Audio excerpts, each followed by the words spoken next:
The best speech எல்லாருமே காத்துட்டு இருந்த ஒரு நபர், பேராசிரியை, சமூக ஆர்வலர், பேச்சாளர், திருமதி ஆர்வலர். உங்கள்கிட்ட தமிழ் கத்துக்கிறேன் நான் இப்பதான். இன்னல் உற்றிடும் போததற்கு அஞ்சோ, ஏழையராயி இனி மண்ணில் துஞ்சோ, தன்னலம் பேணி இழித்தொழில் புரியோ, தாய் திரு நாடனில் இனி கைவிரியோ. தன்னலம் பேணி இழித்தொழில் புரியோ, தாய் திரு நாடனில் இனி கைவிரியோ. ரொம்ப அற்புதமாக ஒரு மனசுக்கு நிறைவான, அரசியலுக்கு நெருக்கமான, சமகால அரசியலை பேசியிருக்கிற அறம் செய் திரைக்குழுவிற்கு என்னுடைய மனமார்ந்த பாராட்டுகளும் நன்றிகளும். இங்க நான் நிக்கிறேன் அப்படின்னா இந்த படத்தோட ஒரு சின்ன தொடர்பு இருக்குன்னு நான் நம்புறேன். ஏன்னா இதுல செந்தாரகை என்கிற ஒரு கதாபாத்திரம், இந்த அரசியல் மாற்றம் என்பது சமூக மாற்றத்தினால் வரும் என்று நம்பக்கூடிய, அரசியலை பின்பற்றி சமூகத்தை ஒருங்கிணைக்கக்கூடிய ஒரு கேரக்டரா இருக்கு. எனக்கு ரொம்ப சந்தோஷம். இந்த இடத்துல நான் நிக்கிறதுக்கும் அதுதான் காரணம். எனக்கும் அதிலே நம்பிக்கை இருக்கிறது. தமிழகத்திலே பெண்கள் அரசியலாக, ஏன் உலகத்தில் பெண்கள் அரசியலை புரிந்து கொண்டு அரசியலாக இருந்தார்கள் என்றால் சமூக மாற்றம் நிச்சயம் நடக்கும் என்று நம்புகிற ஒரு ஆள். எனவே இந்த படம் எனக்கு ரொம்ப நெருக்கமா நான் ஃபீல் பண்ணேன். படக்குழுவே ரொம்ப ஜாலியான மூட்ல இருக்கிறாங்க. எனக்கு ரொம்ப சந்தோஷமா இருந்தது. நல்ல படம். எனக்கு ப்ரொடியூசர் பேசும்போது சொன்னாங்க, ஒரு அரசியலை நான் தெரிஞ்சுக்கிட்டேன். ரொம்ப எனக்கு சந்தோஷமா இருந்தது உங்க பேச்சு. ஏன் தெரியுங்களா, இந்தியாவில் தமிழ்நாட்டுல 90% பேர் என்ன நினைக்கிறது தெரியுமா, அரசியல் ஐயோ அதெல்லாம் எனக்கு எதுக்குப்பா, அதெல்லாம் நமக்கு தெரியாதுப்பா, எதுக்குங்க சம்மந்தம் இல்லாம அதை பேசணும் அப்படின்னு நிறைய பேர் கேட்கிற வழக்கம் உண்டு.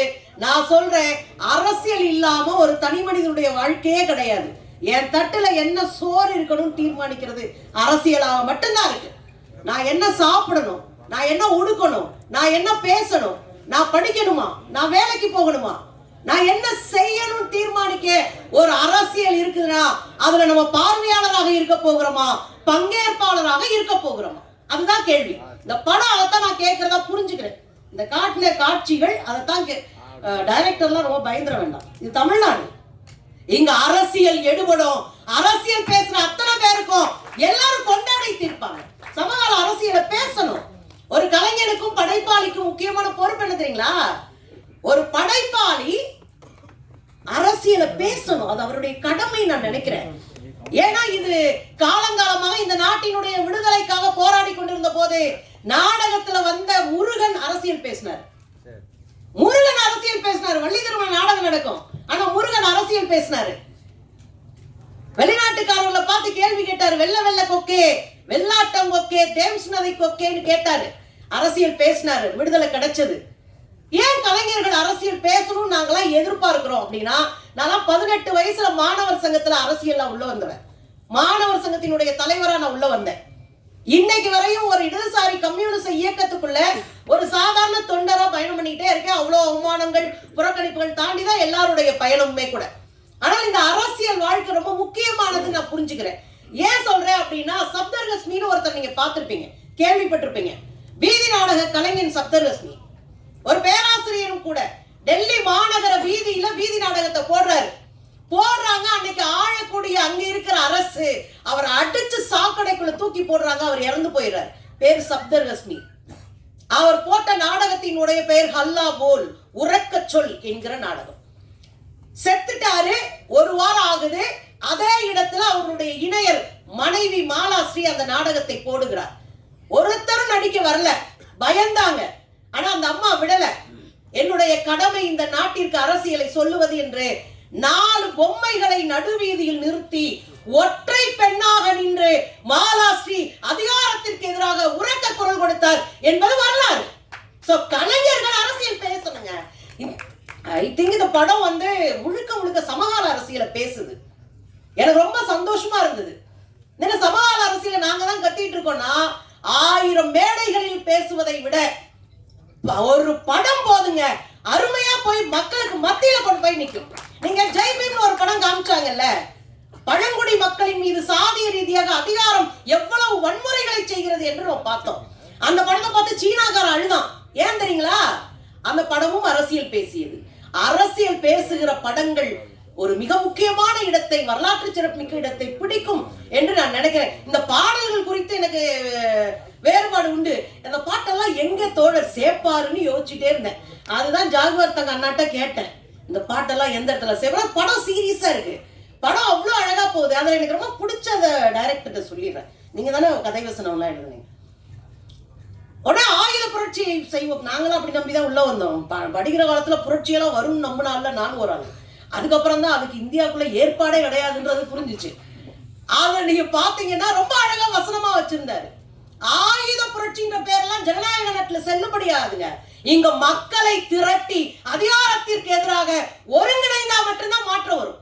அதை அவர் வசனமா வைக்கிறாரு. அந்த ஒரு வசனத்துக்காக தான் அந்த மேடைக்கு வந்தேன். ஏன்னா சினிமாவுக்குள்ள வந்து நான் என்ன பண்ண போறேன், நான் ஜாகுவார் தங்க அண்ணனா, நான் யார் அப்படின்னு கையது. ஜீவா சார் ரொம்ப நிறைய படத்துல பார்த்திருக்கேன். ரொம்ப நகைச்சுவை, இயல்பாவே நகைச்சுவையா இருக்கிறார். ரொம்ப சந்தோஷம் உங்களை எல்லாம் பார்த்தது. ஏன்னா நாங்க சீரியஸாவே இருக்கிற ஆளுங்க, வெறப்பா நின்றுகிட்டே பேசிட்டு இருக்கிற ஆளுங்க. திரைத்துறைக்குள்ள இத்தனை கலகலப்பா இவ்வளவு அழகா பேசியிருக்கிறாங்க அப்படின்னு பார்க்கும்போது எனக்கு ரொம்ப சந்தோஷமா இருந்தது. 42 கட்டு ரொம்ப கம்மி இல்ல, நான் அப்படிதான் நினைக்கிறேன். இந்த படத்துக்கு இந்த வசனம்லாம் விட்டுருக்க மாட்டாங்களே, எப்படி கிடைச்சது? ஏன்னா அந்த காலத்துல எரிமலை எப்படி பொறுக்கும் பாட்டா ரத்த சாட்டை எடுத்தால் எழுதிவிட்டார் வைரமுத்து. தூக்கு ரத்தம் சாட்டைன்னு எழுதுற அளவுக்கு வந்துட்டீங்களா, வன்முறையா அப்படின்னு தூக்குன காலம்லாம் உண்டுன்னு கேள்விப்பட்டிருக்கேன். ஆனால் இந்த படம் சொல்லுகிற அரசியல் என் தமிழ் சமூகத்தின் எதிர்காலத்தை பேணி காக்கிற ஒரு அரசியலாக இருக்கும் என்று நான் நம்புறேன். அதுல எனக்கு ரொம்ப பிடிச்ச இடம் எது அப்படின்னு சொன்னா, பெண்களை அரசியலாக்குவது, அதுல நீட்டுக்காக போராடுவது. நான் என் மேல நிறைய கேஸ் இருக்கு. அந்த கேஸ் எல்லாம் நீட்டுல வந்த கேஸ் தான். இப்ப நான் நிறைய அலைஞ்சிட்டு இருக்கேன் கோர்ட்டுக்கு. நீட்டுக்கு இல்ல நாங்க இருக்கோங்க. ஒரு கலைஞன் இந்த நாட்டுக்காக போராடுகிற போது நாங்க கூட நிற்போம். என்னுடைய சகோதரர்களை பாதுகாக்கிற பேரவனாக நாங்க களத்துல நிற்போம். அதான் நீங்க தமிழ்நாடுங்க, இதை கொண்டாடத்தான் ஆள் இருப்பாங்க. நீட்டு தேர்வுக்கான போராட்டம், ஒரே நாள்ல 3 குழந்தைங்க இறந்து போனாங்க. திடீர்னு ரோட்டை மறிச்சு இந்த சென்னையில உட்கார்ந்த அது மேல கேஸ் போட்டுட்டு நீதிபதியே கேட்கிறாரு, இந்த அம்மாக்கு வேற வேலையே இல்லையா, எப்ப பார்த்தாலும் ரோட்லயே உட்கார்ந்து இருக்கு அப்படின்னு. அப்படி நீதிபதியை மிரட்டி எல்லாம் நம்ம தீர்ப்பு சொல்ல வச்சாங்க, அது வேற விஷயம். ஆனால் திரைக்கலைஞனுக்கான மிகுந்த பொறுப்புணர்வோடு பேசியிருந்தாங்க. நான் ஒரே ஒரு விஷயம் மட்டும் சொல்லிட்டு போறேன். எனக்கு அரசியல் சாசன சட்டத்து மேல கோவப்பட்டிருந்தாரு டைரக்டர். அரசியல் சாசன சட்டம் தான் இன்னைக்கு நம்மள மனுஷங்களா சமத்துவத்தோட நடத்துறது. அதை பாதுகாக்க வேண்டிய பெரும் பொறுப்பு நமக்கு இருக்கு. அரசியல் சாசன சட்டத்தை உடைக்கிற வேலையை இங்க அரசியல்வாதிகள் நிறைய செய்யறாங்க. நான் அதுக்குள்ள எல்லாம் போகல. சட்டம் ஓரளவுக்கு சரியா இருக்கு, ஆனா அதை பயன்பாட்டுக்கு இம்ப்ளிமெண்ட்டுக்கு கொண்டு வருகிற இடம் சரியில்லை என்பதை நம்ம சேர்த்து புரிஞ்சுக்கணும்னு நான் சகோதரர்கிட்ட பேசிக்கிறேன். சோ இந்த படத்தை பொறுத்தவரையும் நான் ஒரே ஒரு குரல் மட்டும் சொல்லிட்டு முடிச்சிடலாம்னு நினைக்கிறேன். அதுக்கு மேல மக்கள் நொந்துருவாங்க. ரொம்ப சின்ன, உங்களுக்கு நல்லா தெரிஞ்ச ஒரு குரல் தான், காலத்தினால் செய்த நன்றி அப்படின்னு ஒரு குரல் இருக்கு. ரொம்ப சிம்பிள். காலத்தால ஒரு உதவி செஞ்சேன்னு வச்சுக்கவே, அது உலகத்துல மிகப்பெரிய உதவியா இருக்கும். நாளத்தினால் ஞான பெரு அதெல்லாம் சொல்லி உங்களை மிரட்ட மாட்டேன். காலத்தினால் செய்த நன்றி அப்படின்னு சொல்ல நான் அந்த படத்துக்கு நான் ஏன் சேர்க்கிறேன் அப்படின்னா, நீட்டுக்காக என் குழந்தைகள் ரோட்ல உட்காந்து போராடிட்டு இருக்காங்க. நீட்டுக்காக 24 லட்சம் குழந்தைகள் இந்தியாவில் அழுதுட்டு இருக்காங்க. கோடிக்கணக்கான பணம் வச்சவங்களுக்கு தான் மருத்துவ கனவு என்று அதிகாரம் சொல்லுகிறது. பணம் வச்சிருக்கிறவங்க அதிகாரத்தை உடைச்சு ஊடு வழியில போறான். ஆனா கனவுகளோடு என் குழந்தைகள் கயிற்றை முத்தமிட்டு தூக்குல தொங்குறா அப்படின்ற சூழல் இருக்கு. இந்த சூழல்ல இந்த படம் வருது அப்படின்றது, இந்த சூழ்நிலையில இது அதிகாரத்துக்கு எதிரான குரலாக இருக்கிறது அப்படின்றது எனக்கு ரொம்ப சந்தோஷம்.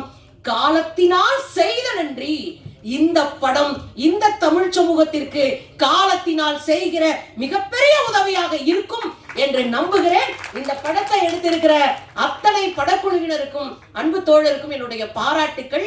நீங்கள் தொடர்ந்து வெற்றி பெற வேண்டும். சமூகத்திற்காக இயங்குகிறவர்கள் ஒருபோதும் தோல்வியடைய வாய்ப்பே இல்லை.